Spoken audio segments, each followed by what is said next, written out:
Hi folks, this is Diane. The boys wanted me to let you know that there will also be a video version of this episode on YouTube, although it might take another day or two. Apparently, my job description now includes video editing. Hooray for me! Personally, I'm not sure why you'd want to see their low-res, blurry Zoom faces, but heaven forbid someone actually takes my advice for once. Oh, and a special thanks to Glenn Waechter, our illustrious guest. He could have been playing NFL Blitz on N64 instead of this nonsense. Anyhoozle, here's episode 21. It's our first sort of official interview/hangout episode. It's a thing we're doing now. Not all the time, just, some of the time. Anyway, enjoy. I forgot to shave. So I did shave. Which, by the way, you look great, Glenn. It's actually my first time seeing you like this, and seeing you at all, actually. Well, I've been to a few expos and stuff, but I don't think I've met you guys at those because you guys weren't doing a podcast, so you weren't on my radar. No, I'm getting Viggo Mortensen vibes. Dude, 100% Viggo Mortensen, man. Hell yeah. So we've got Glenn Waechter. Nailed it. Yeah, very special guest. Glenn, we're super grateful and thankful to have you on the show. I think you were our number one fan, I'm pretty sure. So I'm really excited to finally meet you and get to talk to you and stuff. When he was our only fan, yeah. Only fan. By default, yeah. Well, to be fair, I think it was 4 episodes in that I discovered you, so I blame the pinball community for not emailing first. I'm just kind of like a chronic podcast listener with pinball. So as soon as like I find a new show, I check it out and I listen and I try to support it the best I can. But I think you guys resonate a little bit more with me than a lot of shows because of your brand of stupidity. Like you guys really go deep. Yeah, that's a compliment. Thank you. Well, I mean, not everybody has Godzilla's phone number either. So true. Stuff like that. Like I've done little skits and had parody ideas since before COVID. And Jeff Teolis asked me to do a song for the Reach Around Awards with Marty and Jeff, and I did a Led Zeppelin parody. Nice. Jeff wrote the lyrics for me. I just need this recorded, and so that was on their show. It's actually it was after Ed Robertson did his performance of his parody. So I like to think he opened up for me. But after that, like my mind just kind of expanded and I started making all these parody songs and doing skits and different voices. And I've been an audio engineer back in college and I live here in Nashville. So I just thought it'd be kind of cool to start actually working on homebrew stuff. And I've been contributing to a bunch of projects for the last 2 years now. Yeah, so I think I was familiar with some of your work before I met you. You've done the theme song for some other podcasts, right? Haven't you? It's kind of embarrassing how many, because there's not a lot of fame and fortune involved with it. But Albert Agar has his Pinball Nerds podcast. I've done 2 separate ones for him because he's kind of had like his old show and then his new branding. And then I did the Poor Man's Pinball show, and then I did the Ray Show, the Tribe Multiball show. I've got an outro on the Loser Kids. I did the Boomer Corner jingle on the Eclectic Gamers. I just did the Wormholes new like rock and classic rock part, and just most recently I was asked to do one for Joe Cherovino's Dude, Where's My Code, which is a podcast that hasn't come out yet, where he's going to interview coders. Nice, and, that's awesome. So a lot of different stuff, and all of it is just for me to like flex my artistic muscles, Yeah. and force people to listen to my art because they wouldn't otherwise. Yeah, I mean that's what we're all doing, right? How much? What's our budget for a theme song, man? You guys don't need my help. I considered asking you to send me your theme song, and I was gonna say I'm gonna do this big remix of it, and I was gonna add one guitar chunk at the beginning, like every eight measures, just another chunk, and that was gonna be it. But I'm lazy sometimes, and I don't follow through with ideas. Yeah. So other than doing that, the Saw Pinball project, I mean, working on that, and Saw. Saw the horror themed movies franchise. So we're gonna get into that here in a second. Oh, because I definitely want to learn more about that. I kind of want to get, I want to know all about it, man. Like I saw some pictures. I didn't want to tell you about it now. That was what we call a tease in the industry. We want to keep them hanging on the editor's seats. Yeah. Got it. So I actually have some news to share. What? Kind of big news. I found out that we're the #1 podcast in the world right now. Wait, What? In the world. wait, worldwide? Well, yeah, in our category. Worldwide? Yeah, worldwide. Really? Our world wide. Yeah. It's our world. Like, yeah. So I mean, it's Like when you- you set up the podcast, you have to like choose a category, and so this is like on Apple, yeah. So you have to pick the category, and it's kind of like, well, there's no pinball category, so you just have to make, you just have to figure out like Oh. what's the closest Wait. thing So to what? pinball. So what is our category? There's a video game category, but It's not a video it's not game. really a video game, right? So what do you do? So I started looking at, I tried to think of just like what's the, what could it be? So I was thinking of like, pinballs, and there's like this metalwork and machinery category. Mhm. Yeah. So I was looking in that category, and then there's like this subcategory of ball bearings, Oh, I've seen it. and I was like, well, I'm on the right track. And so, then they have like another subcategory of like ball bearings less than 1 inch in diameter. So I did that one. And then there's one more subcategory. Well, you got to that pass was- up the greased up ball bearings. Well- That was like you passed that one to get to Yeah, the next yeah, one. I see where yeah. you're going. Yeah. And so then there's like a bunch more subcategories, like metal oxide ball bearings, and there's like, nickel plated ball bearings, and then there's chrome plated ball bearings. So yeah, that's the one I chose. This is the chrome plated ball bearings category of podcasts. And dude, we're number one in the world. We're number one. Number one in the world. Dude, high five. Thanks. Yeah, so I mean, it's pretty big news. I just figured you guys would want to know about that. Yeah, it's news to me. I didn't know about that actually. I literally did not know about that until right now. Yeah, I got off of the gold plating via Mercury podcasting because it just, the Mad Hatter disease stuff, that's just not good for you. Totally. You worked on the Saw Homebrew game, right? Yeah. We had a team of 4 of us. So Austin Kerrigan asked me if I would help out with sound, and I'm like, "Do you need music too?" He goes, "I don't know. I hadn't thought about that. Oh. I thought you'd maybe just do sound and call outs." And I'm like, "Well, I'd like to do music, and I'd like to help with everything else. If I can't build it, but I can help kind of conceptualize the gameplay." And he's like, "All right, well, should we just open it up to anybody that wants to play, that would want to help?" I'm like, "Well, let's ask a few people specifically." So he asked our buddy Eric, and Eric was like, "Yeah, he's been working on machines by himself, like taking them in, refurbishing them, taking them back to Game Galaxy." So he was like, he was down to strip the whole playfield because it was a whirlwind. We took a whirlwind. Okay. Eric took the whole thing apart. Austin was finding an artist, so he got Rika to do the art. And then she's somewhere down in Florida, I think. So she's like a Comic-Con artist. So she does like all Ooh. sorts of like That's pretty really cool like comic art style stuff for hire.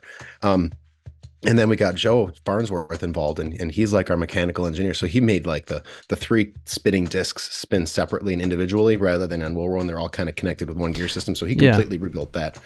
But we had to replace everything in Whirlwind, like just about everything. So we got rid of all the lighting. We made everything RGB lighting, which meant new controller boards, new processor, new everything. We took out the displays, which I believe was alphanumeric, and we replaced it with an LCD screen. And like we tried to modernize this game because we didn't know how to build a layout. We thought we would take one that was already proven. Yeah. Yeah, I think you guys did a great job because I didn't look at that playfield and think, oh, this is a repurposed Whirlwind. I didn't either. Not at all. Actually, yeah, I didn't know that until right now, actually. That's cool. Yeah, So it fits in the it's- retheme category rather than custom homebrew, which I guess they're both Right. custom homebrews, but it's kind of a different category when it comes to like when people talk about these things. Yeah, so your involvement with the music, can you walk us through that a little bit? Like how you approached it, or is it inspired by the movie? How did you approach that? I wanted to make music for it, but I had forgotten how good the cinematic music was. Like in the theater, if you listen to the soundtrack to the first film, you're just like, this is banging, intense, Yeah. driven. Yeah. A lot of orchestration and a lot of really good drum machine and loops. And like, it just really has a good tense vibe to it. And I'm like, I can't not use this. It's too good. Yeah. So I started going through all the songs, and I'm like, this is good. I can loop this here and here. So when you're in like the bass mode of the game, you get the first song you hear is like this kind of like really cool like drum and bass. And it's kind of like from a quiet scene in the movie, but it's kind of got that like, hey, something serious going on here, right? But I just loop it, so I've got a good start and end point. And it just loops indefinitely until you get into a mode in which you pick one of the traps from the film, and every trap is one of my songs. And so you pick one of the 6 modes. Each mode has its own song. You got first bear trap, you got a flammable jelly, you've got whatever trap that Jigsaw puts these fortunate people in. And I tried to design the song around the feeling of what that might be. That's cool. And the first one I did ended up like really hard to listen to because it was really creepy. What? And I like faked my own death. Like I was like acting and like dragging my body through barbed wire. I had like sound design stuff, like scratching and like blood dripping, and then like it slits my neck and at the end, and it's like it's really hard to listen. So we took that out of the game. Sounds like there may be some residual trauma from that situation. I thought it'd be cool if each mode, like you failed, you heard somebody die. Dude, I like it. I love it. And it was really hard to listen to. Going back at it, I'm like, yeah, this isn't right. And so I kind of refocused my energy on the next one, more of like a kind of a drum techno, and then I incorporated guitars as my like organic part of the, because I don't have an orchestra, and I'm not a composer in that way. So I'm like, okay, I've got synthesizers, I've got bass guitar, I've got guitars, acoustic guitar. How can I make this? And so I kept exploring in GarageBand's drum loops and different drum settings within the GarageBand, because I didn't have my computer at the time. And I was kind of finding out that I was getting limited as to the different textures and sounds I could make through that. And the synthesizer stuff there wasn't a lot of adjustability through the synthesizers and GarageBand. I'm reading online. Logic Pro has so much. I'm like, but my computer wasn't strong enough to handle it anyways, because it was overloading. So then I sold both of my pinball machines, my only 2 pinball machines, and I bought this sweet MacBook Pro, and I bought Logic, and I bought this sweet interface that I can really, really record stuff cleaner through. And then the stuff started turning out a lot better. Hold on a second. You sold 2 pinball machines. Which 2? We got to know which 2 games you sold to know if this was actually worth it. Stargate. Not kidding. I sold Avengers Infinity Quest Pro and a World Poker Tour. Okay. Wow, that's tough. It was tough, and I didn't use all the money on my gear because then we needed money for a vacation. Sure. So yeah, we're going to the Florida Keys in January. So that money went to that. So. All but $1,500, So do you have plans to reacquire or replace your sold games? So I have this habit of not following through with stuff. And so my goal was to really like force myself to like, this is going to matter. Like if I'm going to really go for working in the industry, if I'm going to try to get gigs doing audio projects for pinball machines, whether it be homebrew or actual manufacturing, sure. It's gotta come with some sacrifice, because I have a job, I make enough money. I've got a family. My wife has a great job, and it's like, do I need to do this? Yeah. But if you sell the machines, you've got a little bit of skin in the game, and it's like, I want to get machines back, and the only way I can do that is if I make money. But I also really want to actually follow through with something for once, and not like make silly stuff that I can just say like it doesn't really matter. I want to make something that matters, that I really believe in, and really put myself out there. Yeah. That's awesome, continue with the songs. So there ends up being like 11 or 12 songs in the game now, because we kept on adding different situations, different hidden modes, and it's like each mode is like a minute long, because that's how much the timer runs for. And two of the songs have a loop that's during a multi-ball, and it just will loop at that same looping point until you're down to 1 ball, and it goes back into the base mode of the game. But if you've already beaten a mode, then the next game mode from the movie is more intense than the previous one. So as you're playing, each song from the film gets more intense until you're finally like close to the wizard mode, and you just want to like pull your own teeth out rather than Jigsaw do it. Yeah. That's super cool, man. How long, I mean, are you still working on the music? Yeah, is that right? I just finished a track this last weekend for what I think will be like a hidden mode in the game that we're cool. coding at the moment. And when that's done, Austin's almost done with the wizard mode, and it's a deep game. This is not like your standard homebrew game. Cool.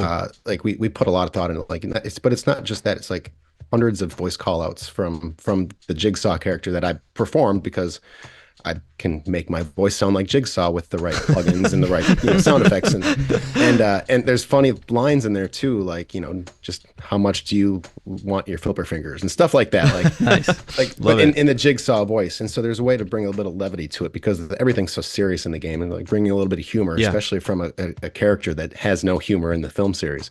I think that's pretty fun too, but then outside of that, all of the switches, all of the targets, all the sound effects in a game, there's a lot. It was really overwhelming when I started because I didn't know where to start. And it was Did you have like a list, Yes. Is that how you guys worked on that? Yeah, and so I was just like, oh, we still need sound effects for this. What would that sound like if the pop bumpers had like the sound of somebody getting stabbed, right? But then like you don't want the same sound effect every pop bumper that gets hit. So then you start pitch shifting up and down and taking different samples, and all of a sudden you've got a bank of 16 sound effects for one pop bumper hit. It's just going to randomly pick one, and it's making all these crazy sounds as it's popping through the pop bumpers. And then I thought it'd be cool, like if you hit the side ramp, like because it's a shotgun shot, like when it hits the first switch, it like does the shotgun pump, but then one of the 6 different blasts of the shotgun is going to have a delay, and you never know when it's going to actually have the blast. So that's going to like have this little element of when is that going to blast? But there's a lot of things we thought of about that. Dude, I want to play it so bad. Is it going to be at Expo this year? It will be at Expo. In fact, something really cool I can share because I got permission from the team. On Sunday, it was in Charlotte, North Carolina, at a horror convention. Oh, cool! And Shawnee Smith and Mandalore, Costas Mandalore, the lead from like 4 through now, that plays like Jigsaw's predecessor. He played the game with Shawnee played Amanda, that she had the bear trap on her head in the first one, and she ended up in sequels after that. They freaked out. They loved it. No way. They had no idea that somebody made this. They couldn't believe it. They were like, "You can't buy this. Why can't you buy this?" Do you guys have like a social media, like a page or something, or is there like a public facing for the game? Softpinball.com. Yeah. Okay. Yeah. I mean, I'm just curious because, like, I would love to see a picture or some kind of documentation of that experience, but also the game, right, and what it looks like. Yeah, I mean, it's on Pinside. Certainly, we've seen it on Pinside. I didn't know there was a separate website for it, though. And, we'll have it at Expo. It was at TPF, and it was at Southern Fried Gaming in Atlanta. And right.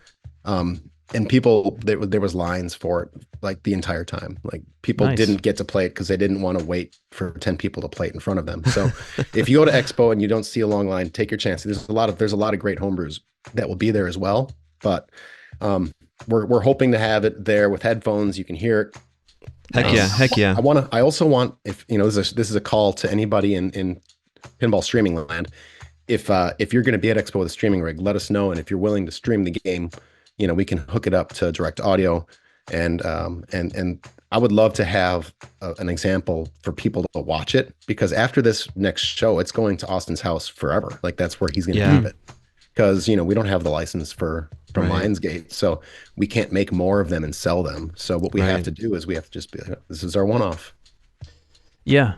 I mean, do you guys have aspirations to turn it into a production game in any capacity? We would love to, if we could get permission for it. We've tried. Have you? But we're just a team of 4 guys, and I'm not sure. Like I know that Lionsgate just did John Wick, so maybe after the success of that, maybe they'd be willing to, But it's also like there's probably some copyright infringement with a layout of a playfield. We're not sure like what lawyers would say about using a layout. Have you ever seen Jurassic Park Data East? I don't think you're the first person to repurpose the Whirlwind layout. I haven't thought about that. I have an idea for you, Glenn. Yeah, let's hear it. So you guys take the exact same game, right? Just add a little bit of Spanish and just make it Machete. Machete. Well, actually, that is a license, isn't it? That is a license. That is a license. Dang it, I forgot about that. Did you just accidentally invent machete? Yeah. Maybe they would be down. You know what I mean? I don't know.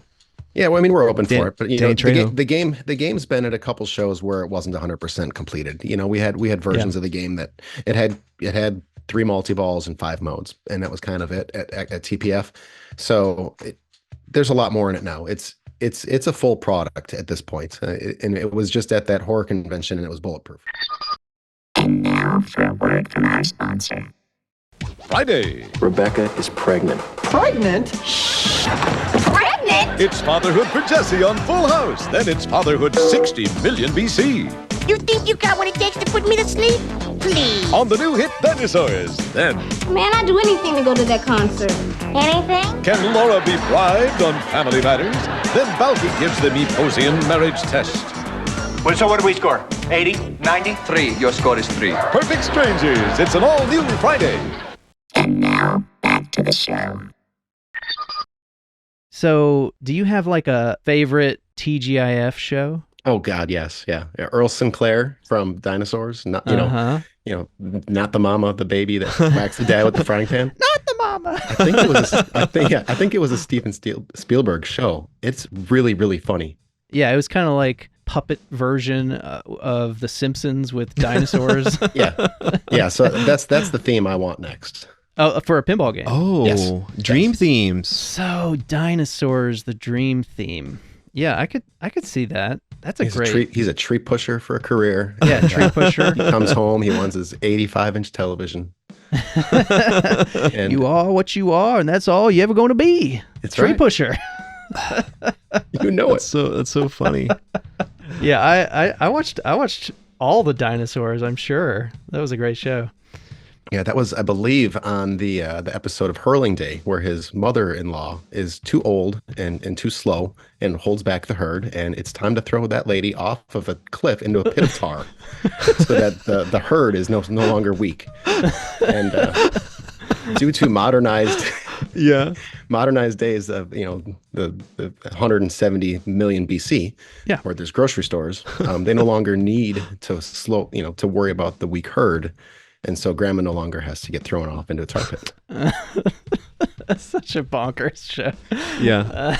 I didn't really watch it, Glenn. I think I'm a little bit younger than you guys, but I do remember, like the little, I guess what were like puppet, like the costumes and Yeah, they were like animatronic. There were people inside of them, But, kind yeah. of like the Turtles, like the first Turtles movie sort of thing. Okay. Mm-hmm. Believe it or not, though, we did get that show in Panama. Because Oh, did you? I remember, I don't know if maybe it was a few years later or something, but I remember seeing it for sure down there as a kid. And I thought it was so cool because it was like, American television. And I thought the baby was so funny. And I used to talk like him. Can I ask you guys a question? Turn this around a little bit. Yeah. What are your superpowers? Like, you guys have anything like that's rare and unique individually? I've got a bunch. I don't mean to brag, but I want to hear what you guys have. I'm gonna let Don go first because he seems like he's got just tons of stuff to say right now, and I just want to hear what it is. I actually don't have a superpower. I'm in the market, so if anyone is selling any superpowers, I will happily invest in one. I think you have superpowers. You just don't realize they're superpowers. Is there like a certain age? Is it like 40? Is that the age that you hit when you discover that you have a superpower? Or no, just you figure it out as you go. Like, oh my God, I've got this inherent ability to do something nobody else in the world can do. Should I reveal one of mine? Let's hear one of yours. Yeah. All right. So once I am familiar with a person individually well enough, I can associate the perfect font for that person. Okay. Sounds like Don might share that. Let me start with you. Do you know what your font is? Hang on. Let me guess. Just don't say Comic Sans. I was about to say Comic Sans. Do not say Comic Sans. Comic Sans was the first thing I thought of. Adorn.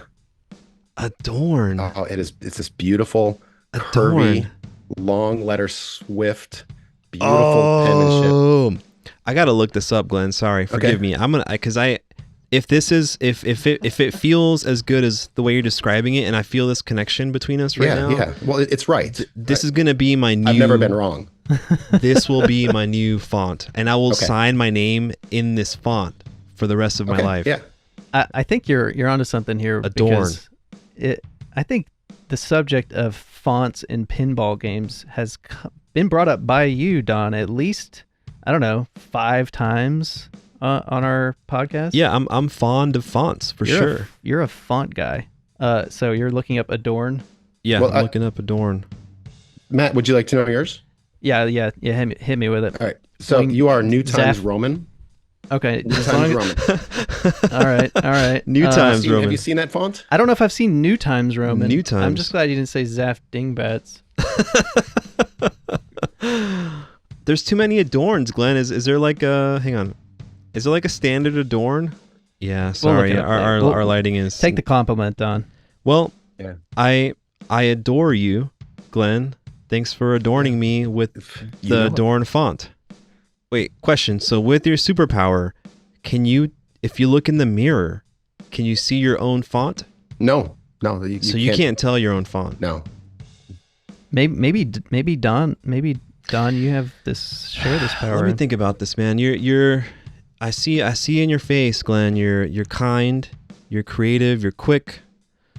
You're considerate. You're also, you don't take BS from people. What font is that? I've been told by several people it's italicized. That I know. Let me get back to you. I need to like really scroll through some fonts, man, and really feel. I'll take a screenshot and look at your picture and look at the fonts, and I see if I can. I don't have the power, so I have to work extra hard to make it happen. So, Don, did you think of any superpowers that you may have in this intervening time? I just feel bad for people, and it's weird. Like I'll see somebody do something embarrassing, and I have to look away because I feel bad, and like I guess chronic empathy is like a superpower. Chronic. Like I will literally, like somebody will spill something and I will literally look away so they don't realize that I'm looking at them and then feel bad. Well, I witnessed one of your superpowers tonight, and it's kind of cool because you don't really sometimes know it for sure.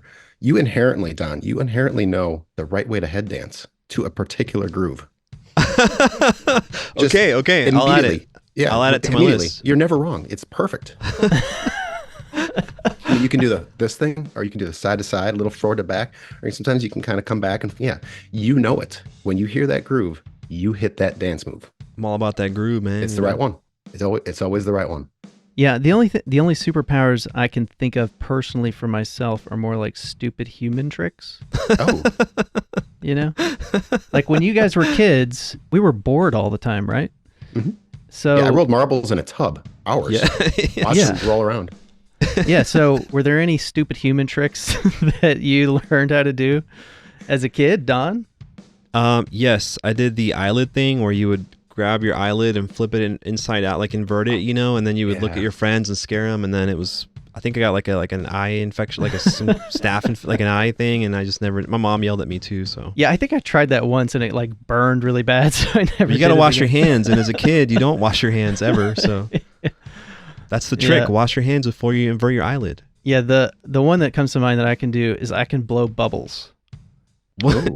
Just out of. Let me see if I can do one. Is it visible? Yeah, maybe. Oh my god! Oh, he did it! Did you look at that? What? What? Yeah. I thought you were going to tell me about a clown experience you had. No. Wait, do one more. I've never seen that in my whole life.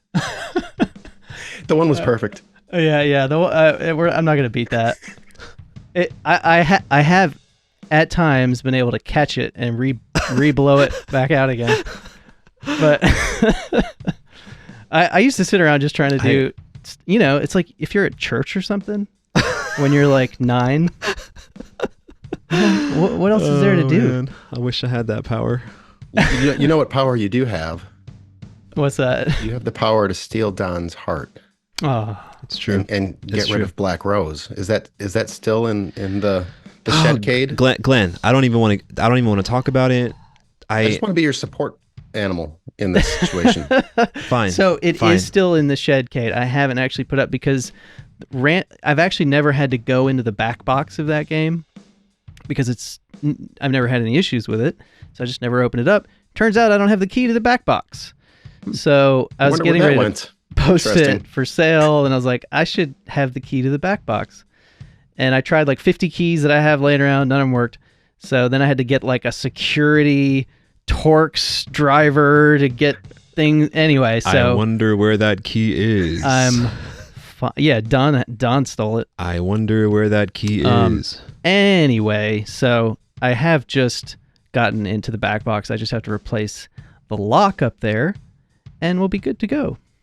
But Don, you should come play it again before I will. It's gone forever. We will. Can I ask another question? Is this open season for questions? This is open season. Yeah, we're rolling. After your return from the future, I need to know, are you trying to assimilate the listeners into a mind hive situation? And if so, we need to know what kind of bash we're being assimilated into. Like, what can you define bash? So this is a multi-part question. This is a multi-part question.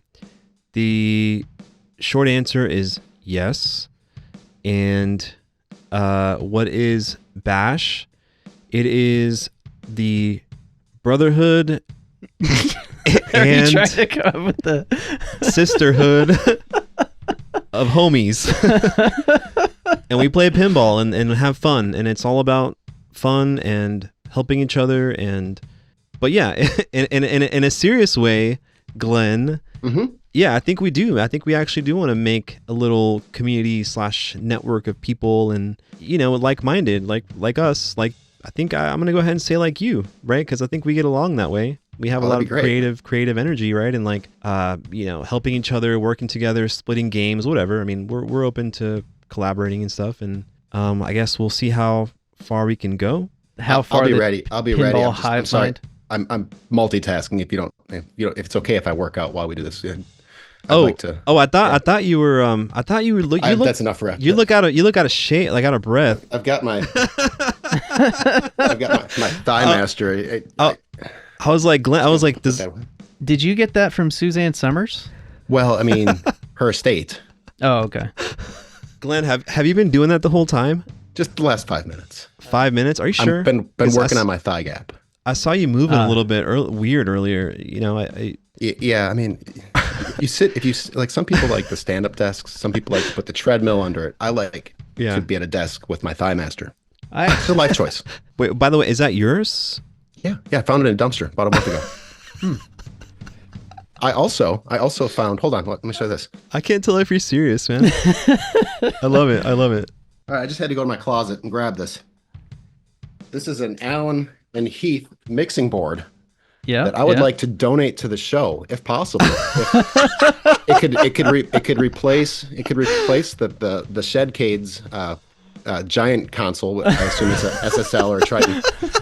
And you could remain with plenty of space in the Shedcade to keep Black Rose. What do you think? Glenn, you've answered my prayers. Well, I'm grateful for you, Glenn, and I'm grateful. Did you buy that or what? No, I found that in the dumpster.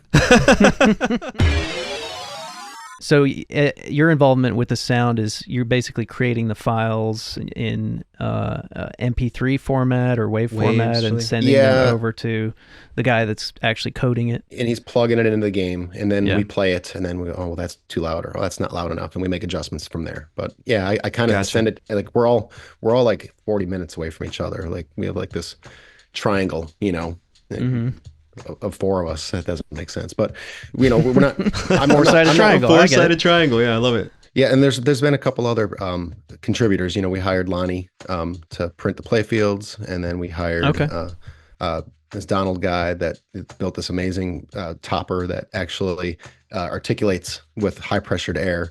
And it snaps. Like it would hurt. Like if your hand was in there, it would really hurt. And it's loud and it cracks. And then awesome. Rico, she's the artist. Joe's wife, Cher, she did the role of Amanda, so she had a good 50 to 60 call outs. Oh, that's because cool. we didn't always want Jigsaw kind of like busting in. So it was better like to have like kind of like another person involved. And she tried to emulate that style of speaking, that really soft spoken kind of lack of emotion. And like she tells you like, hey, you collected a bathtub, and because there's items in the game also that correspond with different perks that you can use throughout the game, and it really was a huge team effort, and I can't think of a more fun way to do it than with a group of friends. Yeah, that's amazing, dude. Obviously you guys have put a ton of work, 1,500 plus files, right, like on your part alone, just for the audio. Yeah, just audio files. What was the motivation? Is it just like a personal goal that you guys had, a collective goal to try to make something, or what? Like what are you guys getting out of this besides the obvious amazing game, right? Like what's we're curious. closer as a group of friends than we were going into it. That's kind of cool too. Like to go across this finish line as the four of us that did this thing that people are saying is just as polished as stuff coming off of manufacturer showroom floors. Like somebody came up with the idea that the plunger is going to be a jigsaw, like a handsaw, a hacksaw. Yeah, And I saw that. It's gonna cut through a leg. And and like every time somebody came up with a new idea, it was just like it relighted that spark. I can't imagine doing this project by myself. You know, even if I had all the skill, like I look at Scott Denisi and with the way he built TNA, like how did that guy do that all by himself? You have to be highly motivated. But yeah, I totally relate to the like feeding off of each other kind of thing. It's like you get a good idea and then that kind of like reinvigorates you. And then somebody else throws in an idea, and it's just that sounds like a lot of fun. I wouldn't be able to do this podcast at all, not even close by myself. Yeah, we wouldn't. Right? Like, we wouldn't do this if it wasn't both of us. I can't imagine trying to do it with just solo. It's way better than some of its parts, for sure. Yeah. I hope you guys get hired. I mean, I hope someone listens to this and says, Glenn and staff, make this game for us. We will give you millions and millions of dollars, unlimited budget, unlimited ideas, right? Yeah. Is that maybe? Well, I want to. I don't know that the other three guys want to quit their higher paying jobs than I have. Sure. So, like Joe is like he works on programming for like amusement park rides. Eric's an architect. Austin is like a coder, like software. Like they know their stuff. They're doing good. Like this is just for them a hobby. I install custom closets and install window treatments, and it's like, how long can I do that for? 42, all right, maybe 10 more years, and then climbing up and down extension ladders, and probably better. How's your back? It's doing all right so far. It's not as spry as it used to be when I would go skateboarding all the time, but yeah, I have to ask because I found out pre-record that we're the same age. So yeah. Physical therapy for me.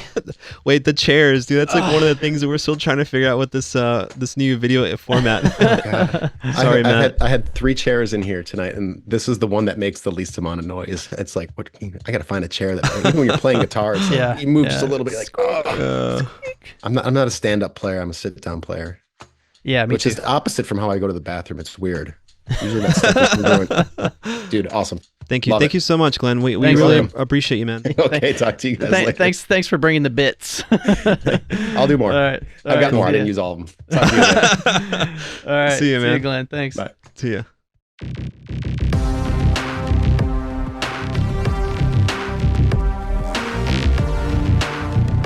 Leave this territory now.